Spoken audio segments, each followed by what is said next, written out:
Salam sejahtera untuk para peserta perkuliahan tahap persiapan bersama Universitas Pajajaran.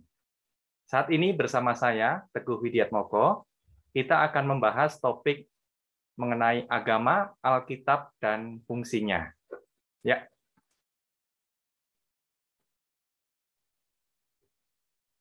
Dalam kehidupan sehari-hari, kita sering mendengar kasus korupsi, ketidakadilan dalam hukum, perusakan lingkungan, dan pertikaian atau radikalisme.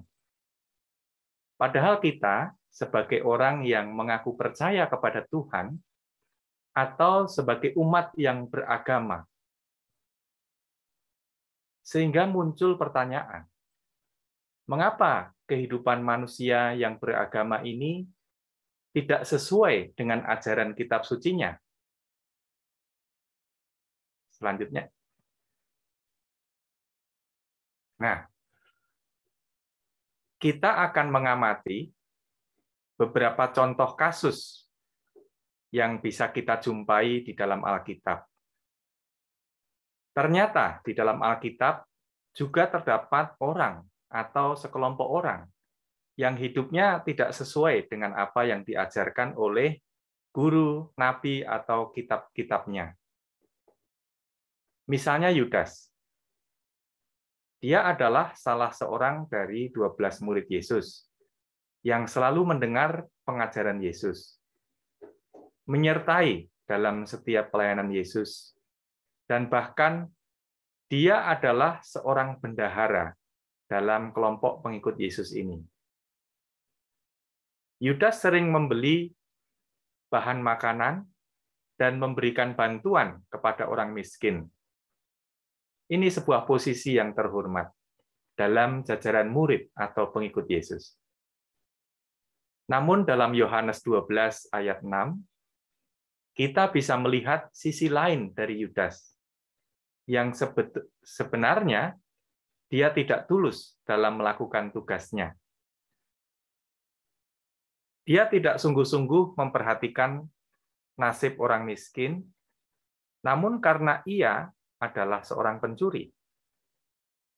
Yudas mengkritik keputusan seorang perempuan bernama Maria yang mengurapi kaki Yesus dengan minyak yang mahal dan berkata, kalau lebih baik minyak itu dijual dan hasilnya dibagikan ke orang miskin.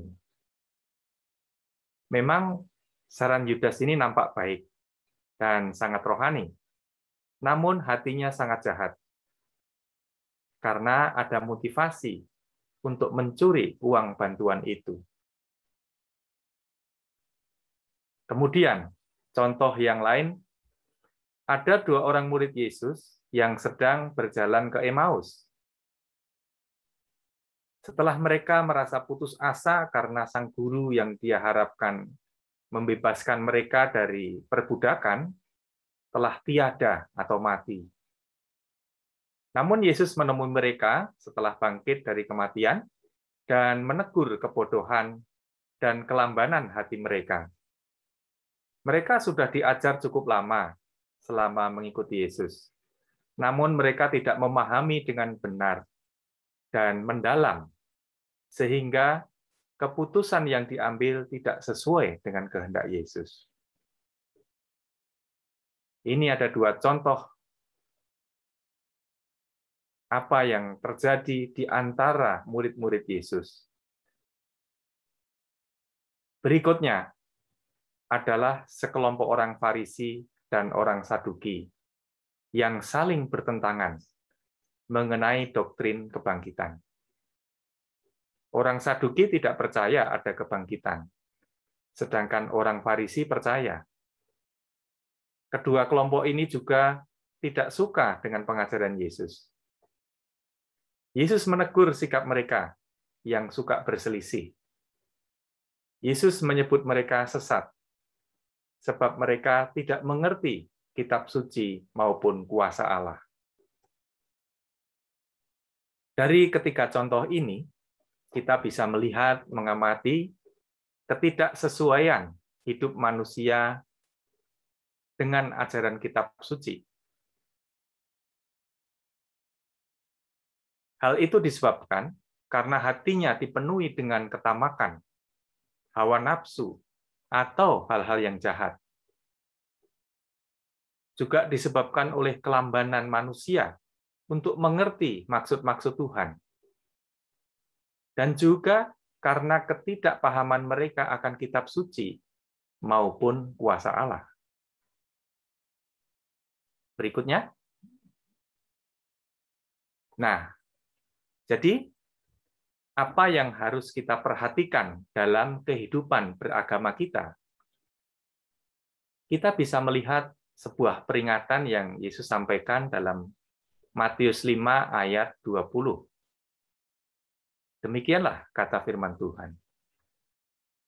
Maka aku berkata kepadamu, jika hidup keagamaanmu tidak lebih benar daripada hidup keagamaan ahli-ahli Taurat dan orang-orang Farisi, sesungguhnya kamu tidak akan masuk kerajaan surga. Kita tentu tidak mau apa yang sudah kita lakukan dalam hidup beragama kita ini menjadi sia-sia. Tentu kita ingin masuk ke dalam kerajaan surga. Lalu bagaimana? Apa yang bisa kita renungkan dari Alkitab? Berikutnya. Ya. Dalam kitab Injil Matius 7 ayat 26 tertulis, tetapi setiap orang yang mendengar perkataanku ini dan tidak melakukannya, ia sama dengan orang yang bodoh yang mendirikan rumahnya di atas pasir. Yesus mengumpamakan orang yang mendengar pengajaran Alkitab namun tidak melakukannya adalah sama dengan orang yang bodoh yang mendirikan rumah di atas pasir.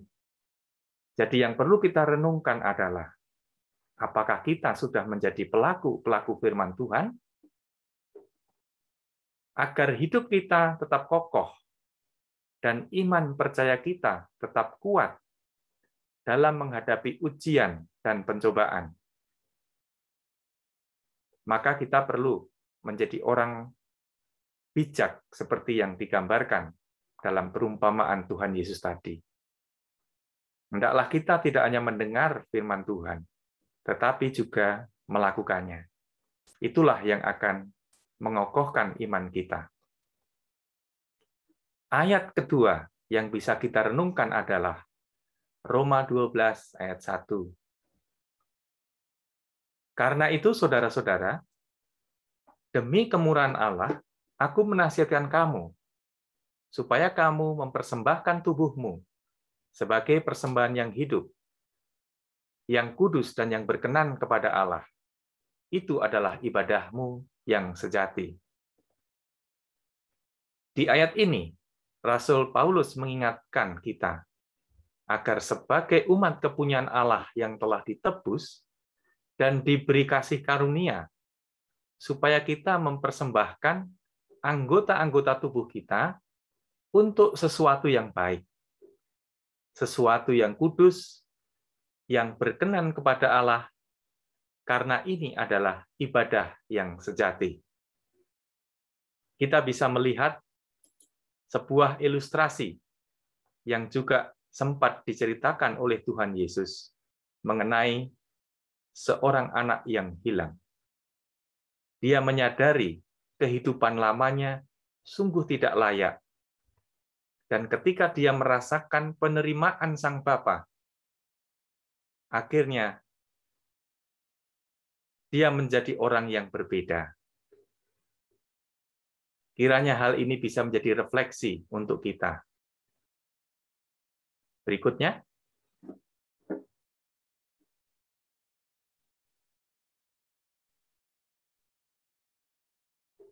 Ya, next. Apa yang bisa kita terapkan? Dari pelajaran yang sudah kita sama-sama renungkan, kita bisa menerapkan hal-hal yang sangat penting dalam hidup kita. Yang pertama, kita perlu melakukan transformasi posisi. Yang kedua, transformasi perilaku. Dan yang ketiga, transformasi sosial. Apa yang dimaksud dengan transformasi posisi? Dari ayat firman Tuhan dalam 2 Korintus 5 ayat 17, jadi siapa yang ada di dalam Kristus, ia adalah ciptaan baru. Yang lama sudah berlalu, sesungguhnya yang baru sudah datang. Kita perlu berpindah dari posisi yang lama menjadi manusia yang baru. Hal ini bisa terjadi kalau kita ada di dalam Yesus. Kalau kita percaya kepada Tuhan Yesus. Yang kedua, transformasi perilaku.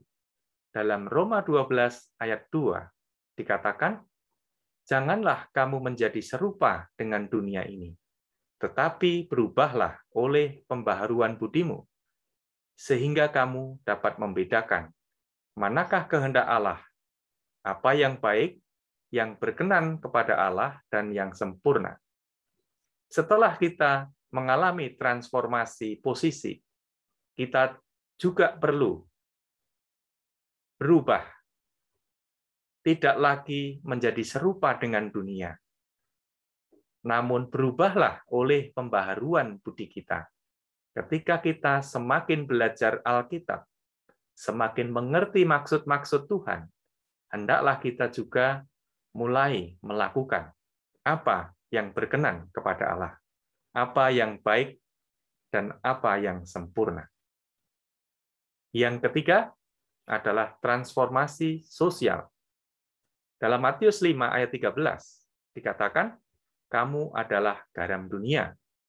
Jika garam itu menjadi tawar, dengan apakah ia diasinkan? Tidak ada lagi gunanya selain dibuang dan diinjak orang. Kamu adalah terang dunia. Kota yang terletak di atas gunung tidak mungkin tersembunyi. Dalam kedua ayat ini, kita bisa merenungkan bahwa kita, setelah kita mengalami transformasi posisi dan transformasi perilaku, kita akan menjadi garam dunia dan terang dunia. Sehingga orang yang melihat perbuatan baik kita akan memuliakan Bapa di surga. Sebuah ilustrasi yang bagus ketika kita melihat daur hidup kata, bagaimana dia berubah, bertransformasi dari telur menjadi berudu, dan kemudian menjadi katak kecil dan menjadi katak dewasa. Sebuah transformasi kehidupan yang memerlukan proses dan waktu. Akhirnya kita akan menjadi selaras dengan apa yang diajarkan Alkitab, dengan apa yang kita hidupi sehari-hari. Berikutnya.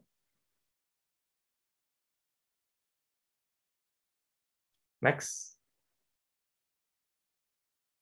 Sebagai penutup dan simpulan, agama berfungsi agar hidup rukun, damai, adil, aman, dan bahagia. Namun banyak orang beragama tidak mencapai tujuannya karena tidak memahami dan melakukan ajaran dalam kitab sucinya dengan benar. Hasil dari menjalankan hidup beragama seharusnya adalah terjadi transformasi internal, bisa mengontrol dirinya, semakin menghargai martabat sesamanya, dan dapat menjaga makhluk dan alam ciptaan Tuhan lainnya. Terima kasih. Kiranya apa yang sudah kita bahas bersama bisa bermanfaat untuk kita semua. Amin.